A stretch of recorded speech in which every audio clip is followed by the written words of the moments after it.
Hello दोस्तों, bloody Sunday YouTube channel पर आपका स्वागत है। मेरा नाम है जय और आज मैं आपको डराने के लिए भूतों की बेहद ही खौफनाक और सच्ची कहानियां लेकर आया हूं, जिन्हें सुनने के बाद आपको यकीनन बहुत मजा आएगा। तो कहानियों को पूरा लास्ट तक सुनिएगा।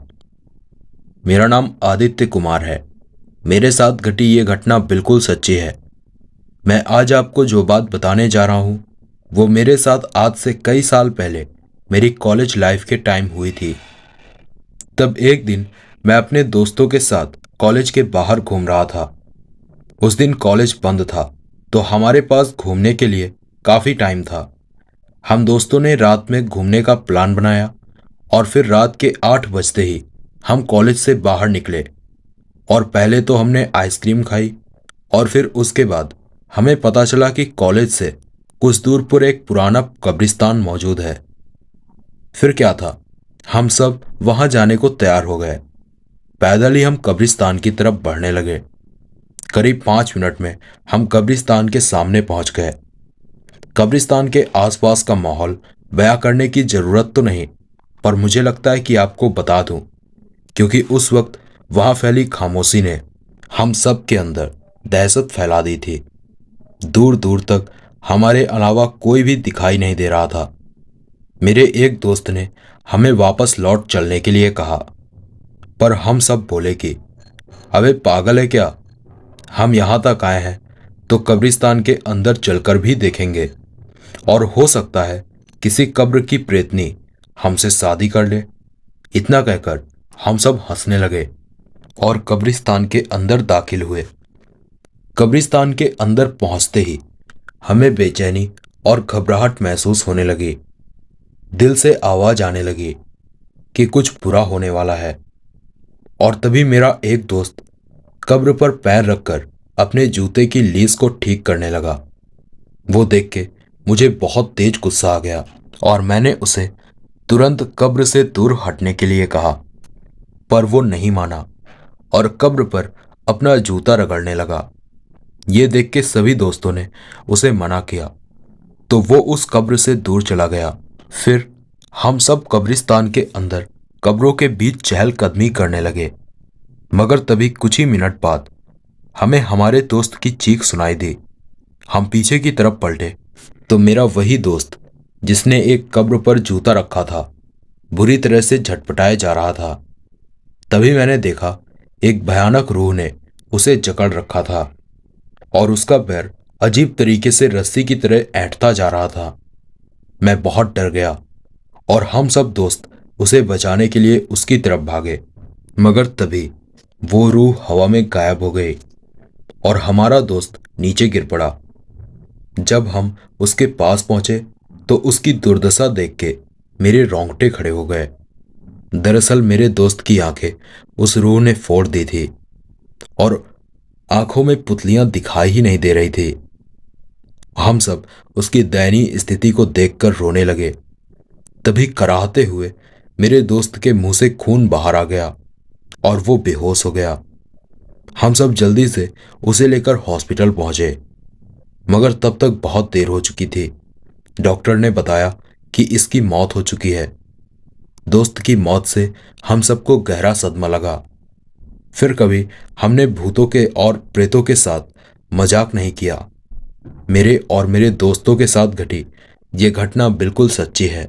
मेरा नाम जिग्नेश रावत है। ये मेरे साथ घटी बिल्कुल सच्ची घटना है। ये बात करीब 6 साल पहले की है। तब मैं बहुत ही ज्यादा नशा करता था। मेरे जीवन में नशा और मेरी गर्लफ्रेंड से बढ़कर कुछ भी नहीं था।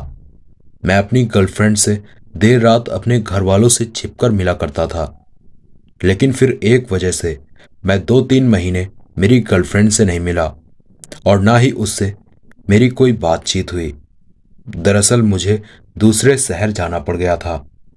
जाने से पहले मैंने उसे देर रात मिलने के लिए बुलाया था, मगर मैं पहुंच नहीं सका। फिर 3 महीने बाद जब मैं शहर से लौटा तो सबसे पहले मैंने मेरी गर्लफ्रेंड से मिलने के लिए उसे देर रात फोन किया, मगर उसका फोन स्विच ऑफ आ रहा था। मैंने कई बार ट्राई किया, लेकिन निराशा ही हाथ लगी। फिर भी बिना गर्लफ्रेंड से मिले मुझे नींद नहीं आ रही थी। तो मैंने सोचा कि उसके घर जाकर चुपके से उसके कमरे में चला जाऊंगा। यही सोचकर मैं बिस्तर से उठकर जाने लगा तो मेरी माँ ने पूछा कि अब इतनी रात गए कहाँ जा रहा है।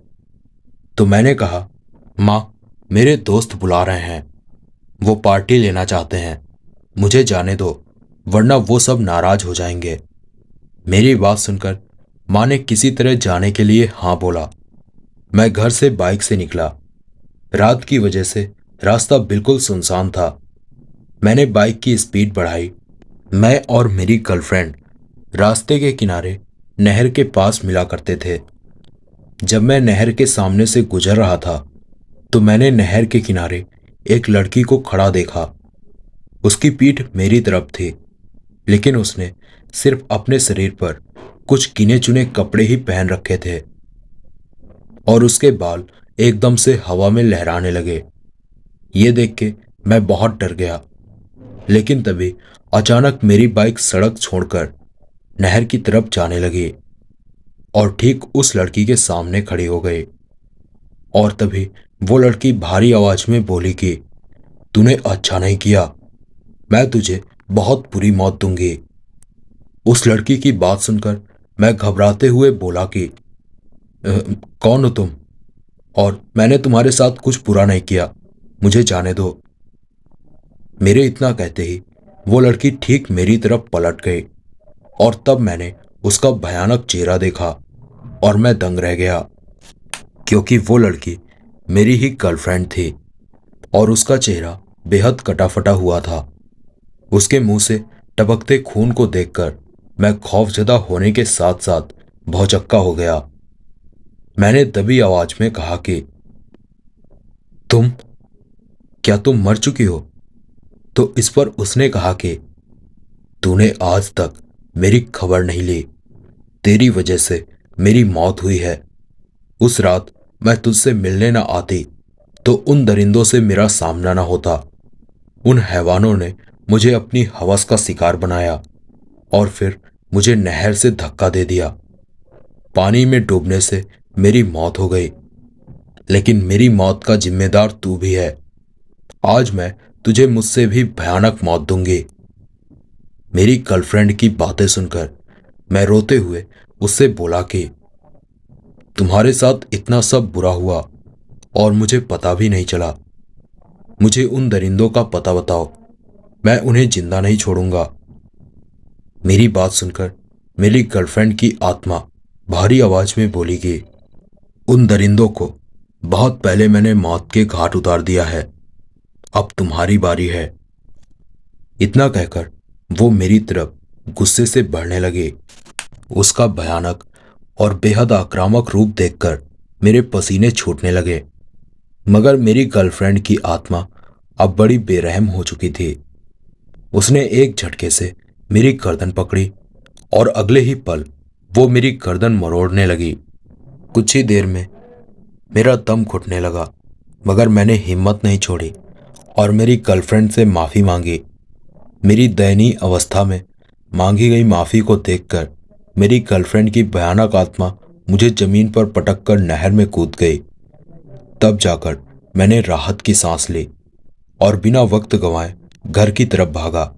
जब मैं घर पहुंचा तो मेरी बिगड़ी हालत को देखकर माँ बेहद परेशान हो गई और उनके पूछने पर मैंने उन्हें सारी बात सच सच बता दी। मेरी बातें सुनकर माँ भी सकते में आ गई। इस घटना के बाद फिर कभी मेरा सामना मेरी गर्लफ्रेंड की आत्मा से तो नहीं हुआ, मगर आज भी इस घटना को याद करके मैं सहम जाता हूँ। मेरे साथ घटी ये घटना बिल्कुल सच्ची है। मेरा नाम यश प्रजापति है। ये मेरी बहन नंदिनी के साथ घटी बिल्कुल सच्ची घटना है। ये बात करीब 3-4 साल पहले की है। मुझे ठीक से तो याद नहीं, पर शायद वो गर्मियों के दिन थे। मैं मेरी बहन को कॉलेज से पिक करने के लिए अपनी बाइक से जा रहा था। दोपहर के 2-2:30 का वक्त हो रहा था।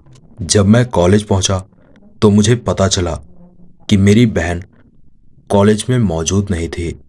ये जानकर मुझे बेहद आश्चर्य हुआ, क्योंकि वो हर रोज मेरे साथ ही घर वापस लौटती थी। मैंने घर पर फोन करके पता किया तो मेरी बहन घर नहीं पहुंची थी। मैंने उसके दोस्तों से भी बात किया पर किसी से कुछ पता नहीं चला। थक हार कर मैं घर वापस लौटने लगा। आते हुए रास्ते में मुझे सड़क के किनारे एक सुनसान रास्ते पर मेरी बहन खड़ी दिखाई दी। मैं उसके पास गया तो वो तेजी से जंगल के अंदर भागने लगे। मैं जल्दी से बाइक से उतरा और उसके पीछे भागते हुए बोला कि क्या बात है नंदिनी, तुम इस तरह से भाग क्यों रही हो? पर नंदिनी को तो जैसे मेरी बातें सुनाई ही नहीं दे रही थी। उसने एक जोरदार चीख लगाई और एक पेड़ के पास जाकर अपना सर उसी पेड़ पर पटकने लगी। ये देख के मैं बेहद हैरान हो गया। मेरी बहन नंदिनी अपना सर इस तरीके से पेड़ पर पटक रही थी मानो वो सर नहीं, किसी नारियल को तोड़ने की कोशिश कर रही थी। मैं जब तक उसके पास पहुंचता तब तक उसका सर फट गया और उसका पूरा शरीर खून से लहूलुहान हो गया। ये देख के मेरी चीख निकल पड़ी। ठीक तभी नंदिनी मेरी तरफ पलटी तो उसकी सफेद आंखों को देखकर मैं डर से कांपने लगा। और तभी नंदिनी जोर जोर से ठहाके लगाकर अट्टहास करने लगी। डर के मारे अब उसकी तरफ एक कदम भी बढ़ना मेरे लिए संभव नहीं था। और तभी मेरे देखते ही देखते नंदिनी ने अपना सर धड़ से अलग कर दिया और धड़ समेत उसकी लाश जमीन पर गिर पड़ी। ये भयानक मंजर देखकर मेरी तो सांसें ऊपर नीचे होने लगी। और तभी मैंने देखा कि नंदिनी के शरीर से एक भयानक काला साया बाहर निकला और मेरे पलक झपकते ही उसी पेड़ में समा गया। मैं भागकर अपनी बहन की लाश के करीब गया और उसका हाथ पकड़कर फूट फूट कर रोने लगा। फिर मैं अपनी बहन की लाश को लेकर घर पहुंचा तो बहन के धड़ से बहते खून से मेरे साथ साथ बाइक भी खून से लथपथ हो गई। मेरी बहन नंदिनी की विभस्त लाश को देखकर मेरे पूरे घर में मातम पसर गया। फिर उसके कुछ घंटों बाद नंदिनी का विधिवत दाह संस्कार किया गया।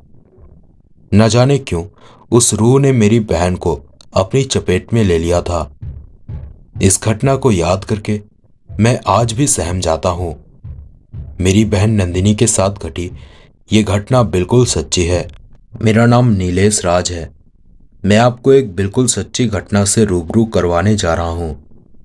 ये घटना कुछ साल पहले मेरे भाई के साथ घटी थी। तो आगे की कहानी मैं आपको ठीक वैसे ही बताऊंगा जैसे मेरे भाई ने मुझे बताई थी।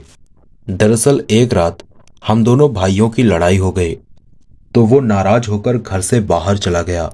गुस्से में जाते हुए मेरा भाई घर से दूर कब्रिस्तान के करीब पहुंच गया। दरअसल मेरे घर के कुछ दूर पर एक पुराना कब्रिस्तान है जहां पर अब तो किसी को दफनाया नहीं जाता, मगर पुरानी कब्रें आज भी वहां पर मौजूद हैं। गुस्से में मेरे भाई ने बिना कुछ सोचे समझे कब्रिस्तान के सामने ही पेशाब कर दिया और वहीं एक कब्र के पास बैठकर दारू पीने लगा। दरअसल हमारी लड़ाई इसी बात पर हुई थी। मेरा भाई जरूरत से ज्यादा नशा करने लगा था। मेरे डांटने पर वो घर से तो चला गया, मगर उसे क्या पता था कि अब उसके साथ क्या होने वाला है। शराब के नशे में मेरे भाई ने शराब की बोतल को एक कब्र पर फोड़ दिया। उसके बाद वो घर की तरफ बढ़ने लगा। मेरा भाई बताता है कि जब वो घर आ रहा था तब उसे ऐसा लग रहा था जैसे कोई और भी उसके पीछे पीछे चल रहा है, मगर नशे में धुत मेरे भाई को कुछ समझ नहीं आया। घर आकर वो सीधा अपने कमरे में चला गया। मैं भी उससे नाराज था, लिहाजन मैंने उसे खाना खाने के लिए बाहर नहीं बुलाया। आधी रात को हम दोनों अपने अपने कमरे में सो रहे थे। तभी मेरे भाई के चीखने की आवाज से मेरी नींद खुल गई। मैं भागकर उसके कमरे में पहुंचा तो मेरा भाई खून से लथपथ हुआ जमीन पर पड़ा तड़प रहा था और कुछ भयानक साए उसके चारों तरफ घूम रहे थे। मेरे जाते ही वो साए गायब हो गए और इसी बीच मेरा भाई बेहोश हो गया। ये सब जो कुछ भी मैंने अभी देखा था, मुझे इस पर यकीन नहीं हो रहा था और ना ही मुझे समझ आ रहा था कि क्यों वो काले साए मेरे भाई के इर्द गिर्द घूम रहे थे और उसे नुकसान पहुंचा रहे थे। खैर, मैंने जैसे तैसे करके अपनी कार में भाई को लिटाकर मैं सीधा हॉस्पिटल पहुंचा। हॉस्पिटल में उसके घावों पर मरहम पट्टी करवाकर जैसे ही मेरे भाई को होश आया, मेरे पूछने पर उसने रोते हुए मुझे सारी बात बताई। उसके कब्रिस्तान पर किए गए बर्ताव से मुझे बहुत गुस्सा आया, मगर मैंने उससे कुछ नहीं कहा। फिर उसे हॉस्पिटल से मैं एक पहुंचे हुए लियाकत नाम के ओझा के पास ले गया। जब हमने उन्हें सारी बात बताई तो बाबा जी ने कहा कि इसकी गलती से वो प्रेत आत्माएं क्रोधित हो गए। अगर उन्हें शांत नहीं किया गया तो वो आप सबको बर्बाद कर देंगे। हमने उनसे इसका उपाय करने को कहा तो उन्होंने मेरे भाई से कहा कि उस कब्रिस्तान में जाकर उन प्रेत आत्माओं से माफी मांगो और अपने हाथों से उस जगह की सफाई करो। और फिर जिस कब्र में तुमने शराब की बोतल फोड़ी थी, ठीक उसी कब्र पर अपने खून की कुछ बूंदें गिराकर बिना पीछे पलटे चुपचाप अपने घर चले जाना। मगर याद रहे, ऐसा करने के बाद भूल कर भी पीछे मत देखना। मेरे भाई ने ठीक वैसा ही किया जैसा कि उसे लियाकत ओझा ने करने को कहा था। और दोस्तों, यकीन मानिए, इसके बाद फिर कभी उन प्रेत आत्माओं ने मुझे या मेरे भाई को परेशान नहीं किया। तो दोस्तों, ये थी मेरे और मेरे भाई के साथ घटी बिल्कुल सच्ची घटना। ये घटना मोहन नाम के शख्स के साथ 3 साल पहले घटी थी। मोहन बताता है कि उस रात उसे ऑफिस से घर आते हुए काफी रात हो गई थी और इतनी रात हो जाने के कारण रास्ते पर इक्का दुक्का गाड़ियों को छोड़कर कोई दिखाई नहीं दे रहा था। तभी एक स्ट्रीट लाइट के पास बाइक रोककर मेरा भाई अपने किसी दोस्त से फोन पर बात करने लगा। उस वक्त तक तो सब कुछ सही चल रहा था। फोन पर बातें करते हुए मेरे भाई को पीछे से किसी ने आवाज दी। मेरे भाई ने पीछे देखा तो उसे कोई दिखाई नहीं दिया। उसे लगा शायद किसी जानवर की आवाज होगी। इसी बीच उसकी फोन पर अपने दोस्त से बात भी हो गई। वो वापस बाइक स्टार्ट करने ही वाला था कि तभी उसने रास्ते पर एक औरत को जाते हुए देखा। वैसे इसमें कोई हैरानी की बात नहीं थी, बस वो औरत कुछ अजीब दिखाई पड़ रही थी। उसने सफेद साड़ी पहनी हुई थी और उसके बाल खुले हुए थे। वो रास्ते के बीचों बीच चल रही थी। मेरे भाई के देखते ही देखते एक तेज रफ्तार ट्रक तेजी से आने लगा, मगर ट्रक को आता देख भी वो औरत रास्ते से नहीं हटी। मेरे भाई ने चीखते हुए उसे आवाज दी, मगर इतने में ही वो ट्रक उस औरत के बेहद करीब आ गया। फिर जो मेरे भाई ने देखा वो सच में दिल दहला देने वाला नजारा था। दरअसल वो ट्रक उस औरत के आर पार चला गया और उस औरत को जरा सी खरोच भी नहीं आई। इतना देखना ही था कि मेरे भाई को समझ आ गया कि उसके सामने रास्ते पर भटकती वो औरत कोई इंसान नहीं बल्कि कोई प्रेत आत्मा है। मेरे भाई के हाथ पांव फूल गए। उसने जल्दी से बाइक स्टार्ट की और बाइक को वापस यू टर्न ले लिया। आगे बढ़ते हुए मेरे भाई की नज़र बाइक के साइड मिरर में पड़ी तो उसकी चीख निकल पड़ी। दरअसल वो चुड़ैल गाड़ी की रफ्तार से रास्ते पर भागते हुए मेरे भाई के पीछे आ रही थी। डर के मारे मेरा भाई रोने बिलखने लगा।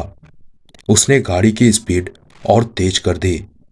फिर कई किलोमीटर पीछे जाने के बाद मेरे भाई ने वापस बाइक के साइड मिरर में देखा तो उसे वो चुड़ैल उसका पीछा करते हुए फिर दिखाई नहीं दी। सुबह होने तक मेरा भाई एक ढाबे पर डरा सहमा बैठा रहा। फिर जब वो घर आया तो उसे इस तरह सकपकाया हुआ देखकर हम सब ने उससे पूछा कि क्या बात हो गई, इतना डरा क्यों हुआ है। तब रोते हुए मेरे भाई ने हमें सारी बात बताई उसकी बातें सुनकर हम सब भी सकते में आ गए और हमने उसे देर रात ड्यूटी करने से मना कर दिया। आज इस घटना को हुए काफी वक्त हो गया है, मगर मेरा भाई आज भी उस घटना को याद करता है तो सहम जाता है। तो दोस्तों, ये थी मेरे भाई के साथ घटी बिल्कुल सच्ची घटना।